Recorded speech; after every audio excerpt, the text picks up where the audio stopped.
And welcome again students. तो पिछले chapter में आपने जितने भी इस मंथ के जो भी सिलेबस थे उसके बारे में आपने पढ़ लिया है। गुड हैबिट्स क्या है, गुड मैनर्स क्या है। तो अभी जो चैप्टर आ रहा है, पूरे चैप्टर का एक फिनिशिंग चैप्टर है, क्विज 1 है। तो ऐसे तो क्लास में रहते तो मैं बच्चों से बारी बारी से पूछती और फिलअप करवा देती आप लोग से खुद से, और जो आपको नहीं आता है उसे मैं करवाती हूँ। तो यहाँ तो अभी वैसा कुछ ऑप्शन है नहीं, तो ये मैं आपको कुछ इन सब के बारे में बता दे रही हूँ और आप खुद से समझें, फील करें। वैसे मैं आंसर भी बता दे रही हूँ। पेज नंबर 15 है आपके बुक का, पेज नंबर 15, क्विज 1।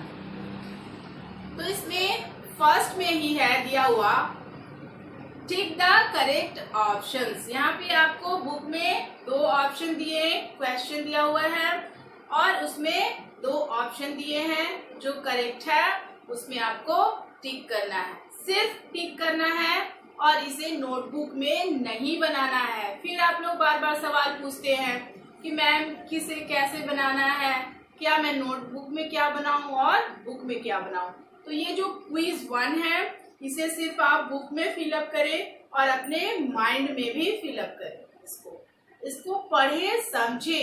हर कुछ कॉपी या बुक को भरने के लिए नहीं होता है, कुछ बातें समझने, पढ़ने और अपने दिमाग में उसको अच्छी तरह से फिट करने के लिए होता है। अगर आप एक क्वेश्चन अच्छे से याद नहीं रख सकते तो फिर दूसरा क्वेश्चन का आंसर कैसे बनाएंगे, कैसे पढ़ेंगे। फिर नेक्स्ट क्लास में जाएंगे आप तो फिर पिछली बातों को भूलते जाएंगे, तो फिर आपको इससे कोई फायदा नहीं होगा।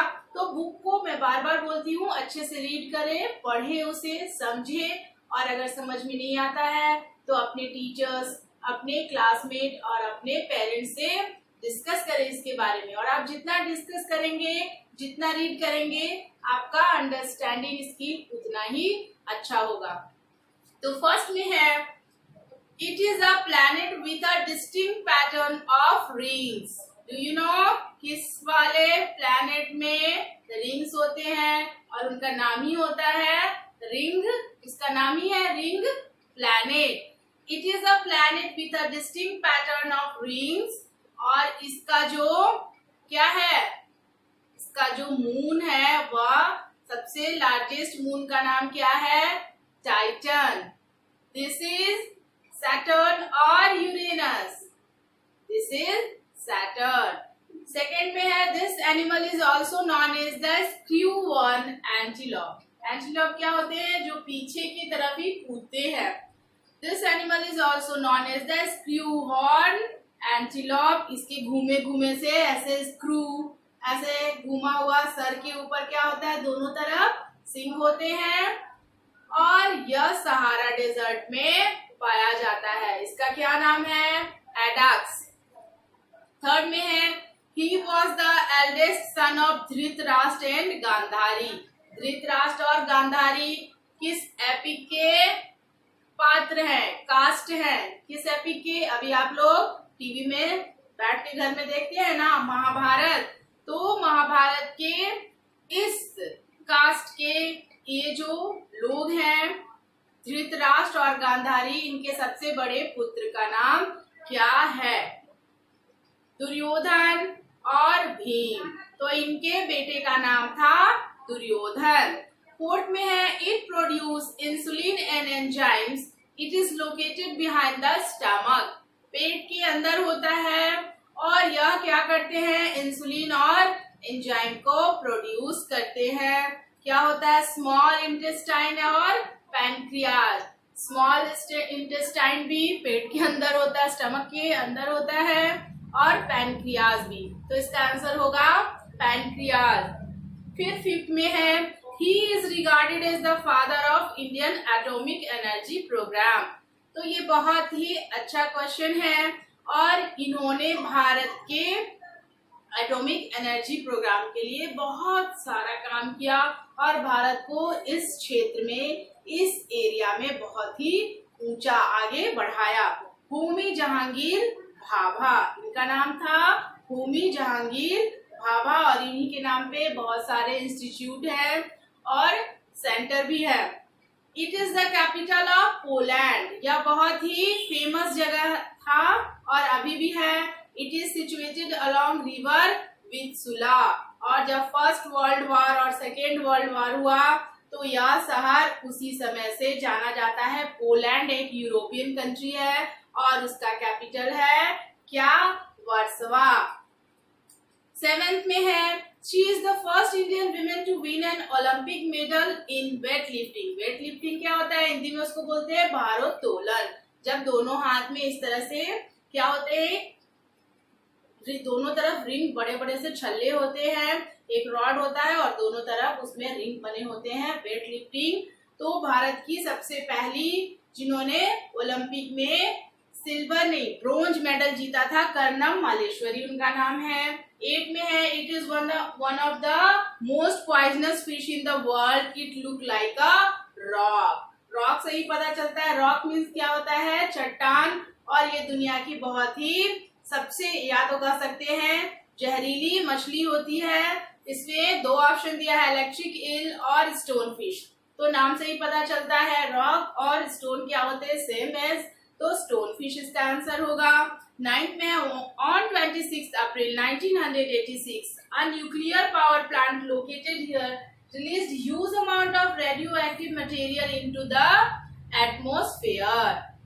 26 April 1986 a nuclear power plant located here released। यह जापान का एक जगह है जहाँ पे बहुत ही ज्यादा मात्रा में रेडियो एक्टिव मटेरियल कहाँ? एटमॉस्फेयर में, पर्यावरण में बाहर निकलने लगे और उससे एटमॉस्फेयर एनवायरनमेंट क्या हुआ? बहुत ज्यादा पॉल्यूटेड हुआ।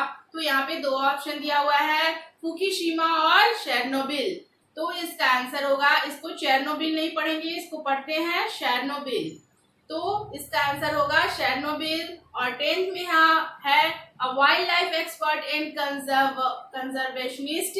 He is one of the pioneer of the tiger conservation program in India। यह भारत के बहुत ही लोकप्रिय, फेमस, पॉपुलर क्या है? इन्वायरमेंटलिस्ट है और इन्होंने इन्वायरमेंट को बचाने के लिए बहुत सारा प्रोग्राम, बहुत सारे आर्ट गैलरीज में फोटो गैलरी लगवाया और लोगों को जागरूक किया कि आप किस तरह से अपने इन्वायरमेंट को बचा सकते हैं। और इन्होंने भारत में टाइगर को बचाने के लिए बहुत सारे अभियान अलग अलग क्षेत्रों में किया। तो इनका नाम यहाँ पे 2 ऑप्शन दिया है, वाल्मीकि थापड़ एंड राजेंद्र सिंह। तो इसका आंसर होगा वाल्मीकि थापड़। या वर्ल्ड लेवल के वाइल्ड लाइफ क्या है? एक्सपर्ट हैं और फोटोग्राफर भी हैं, कंजर्वेशनिस्ट भी है, इन्वायरमेंटलिस्ट भी है। इन्होंने इन्वायरमेंट को बचाने के लिए बहुत सारे प्रोग्राम किए हैं। और यहाँ पे आप देखेंगे 3 फिगर दिया हुआ है, फर्स्ट, सेकेंड और थर्ड। तो 2 तो बहुत आसान है, वैसे फर्स्ट भी बहुत इजीली आप अवेलेबल, आपको पता चलेगा अगर आप न्यूज़, टीवी, न्यूज़पेपर पढ़ते हैं, न्यूज़ देखते हैं, टेलीविजन पे अच्छे अच्छे प्रोग्राम्स देखते हैं।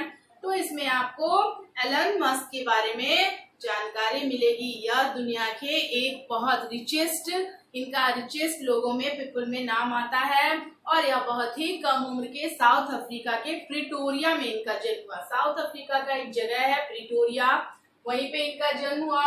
और इन्होंने स्पेस एक्स एरोस्पेस का क्या किया? फाउंडेशन डाला, निर्माण किया और इस क्षेत्र में वह बहुत सारे काम आगे करते गए। वह एक सिंपल से इंजीनियर थे और उन्होंने अपने एक्टिविटी से, उन्होंने अपने स्किल से, अंडरस्टैंडिंग स्किल से एक छोटे जगह से अपने आप को बहुत ऊंचा किया। आप इनकी बायोग्राफी को पढ़ें और इनसे आप इंस्पायर्ड हो। इसे मैं बार बार बोलती हूँ कि आप लोग अच्छे से रीड करें और अपने दिमाग का इस्तेमाल करें अच्छी अच्छी चीजों में। और ये बहुत साधारण आदमी तरक्की करते करते कितना आगे, या एक इंजीनियर, एक प्रोड्यूसर, और इन्होंने ट्रेडिंग में, बिजनेस में अपना बहुत नाम आगे ऊंचा किया है। और इन्होंने एक एरोस्पेस एक निर्माण किया है, जैसे हमारे यहाँ एयर इंडिया है, ब्रिटिश एयरवेज है, उसी तरह से स्पेस एक्स है, उनके फाउंडर हैं। और यह बिल गेट्स के बाद दूसरे नंबर पर सबसे अमीर व्यक्ति अभी दुनिया के हैं। सेकंड में है बैग पाइप। यह इंग्लैंड और यूरोपियन देशों में इसका इस्तेमाल किया जाता है। बाजा, जैसे हमारे यहाँ बाजा होता है ना, उसी तरह से यूरोपियन कंट्रीज में बैक पाइप होते हैं। और यहाँ पे आपको थर्ड नंबर में क्या है, रेड हेडेड वल्चर, जो अब एंडेंजर्ड एनिमल के श्रेणी में आ रहा है, स्पेसीज में आ रहा है। तो इसको बचाने के लिए बहुत सारे प्रोग्राम किए जा रहे हैं, ताकि जो भी स्कैवेंजर्स हैं, जो हमारे इन्वायरमेंट को बचाते हैं, क्लाइमेट उससे इफेक्ट होता है, वैसे जानवरों को बचाने के लिए बहुत सारे काम किए जा रहे हैं। तो ये रेड हेडेड वल्चर है, जो अब विलुप्त प्रजाति में इसकी गिनती होने वाली है, होने वाली क्या हो ही रही है। इसको बचाने के लिए बहुत से प्रोग्राम किए जाते हैं। तो आप लोग अब बुक में अच्छे से फिलअप करें, और जितनी भी चैप्टर को मैंने बता दिया है, जितने भी चैप्टर के बारे में, उसे अच्छे से पढ़ें। Have a good day.